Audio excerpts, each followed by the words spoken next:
Hello everyone and welcome back to my channel. So this video will be the second addition to my collection of knowledge videos, and today we will be exploring sonnets.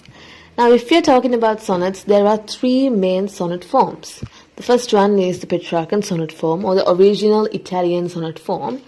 The second one is the English development of these Petrarchan sonnets, and the Shakespearean sonnets, which are Shakespeare's own method inspired by the Petrarchan sonnets. Now, when we're talking about the Petrarchan sonnets, we can actually know that it is originated by Italy because it's a very Italian poem. And it was introduced by Petrarch, but both Dante and Petrarch uses this form. A Petrarchan sonnet usually has 14 lines. It is a constant throughout all sonnets. It consists of an octave, meaning two sets of 4 lines, meaning completely 8 lines, 8 octave. And then there are 6 lines, meaning 2 tercets. Tercets means 3 lines.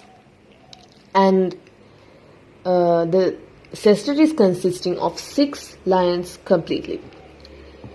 Usually the subject is directly stated in the first 4 lines, and it is further developed and described in the second set of 4 lines, and it is brought to a very forced yet a very strong conclusion in the 2 tercets and the end.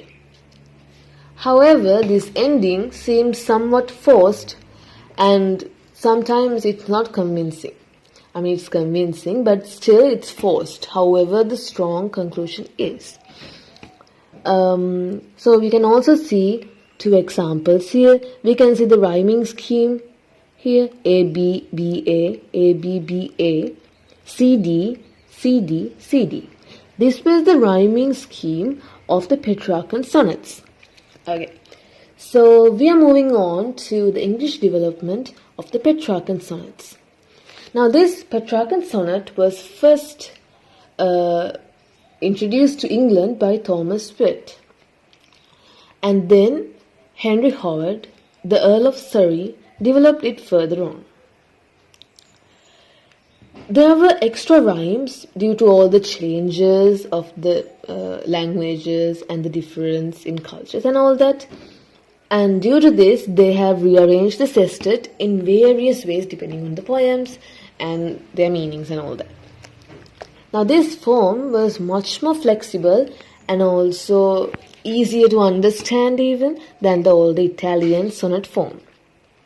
So again we can see 2 examples of the rhyming schemes and the poems. So the rhyming scheme of the English development of the Petrarchan sonnet is either A B B A, A B B A in the octave, and in the sestet it is either C D C, C D C D C D, or C D E and C D E. It depends on the sonnet and the way they have utilized it. So we can actually observe these 2 examples, and then let's move on to the Shakespearean sonnets. Now Shakespeare had his own unique and a free version of the Petrarchan sonnet form. It still had an octave and a sestet, but there was also a pause between them, which actually breaks the sonnet into different shapes. We can also see the idea much more clearly due to this separation. Now, what did Shakespeare actually gain from following this form? We'll actually be very curious why he changed it in the first place.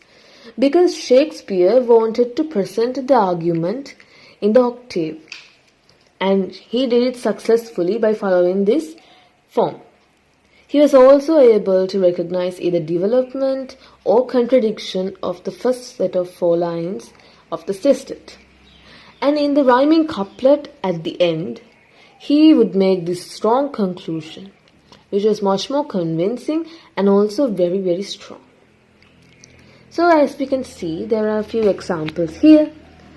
This is Sonnet 141 and Sonnet 116. And we can also see the rhyming schemes here. Let's see about that. Wait. Because the rhyming scheme in the Shakespearean sonnets are actually much more different than sonnet forms in the other English development of the Petrarchan sonnet and the Petrarchan sonnet itself. So let's move on to the rhyming scheme of it. Shakespearean sonnets usually had this rhyming scheme where it was always like A B, see, A B, C D, and then there was E F, and then finally we have G, which is the rhyming couplet in which the strong conclusion is made. Okay, so when we're discussing about sonnets, that's all I have to say. Thank you so much for listening, and I hope you guys enjoyed the video, and I hope you all learned at least something from this video, and subscribe for more videos, and thank you so much for listening. Bye.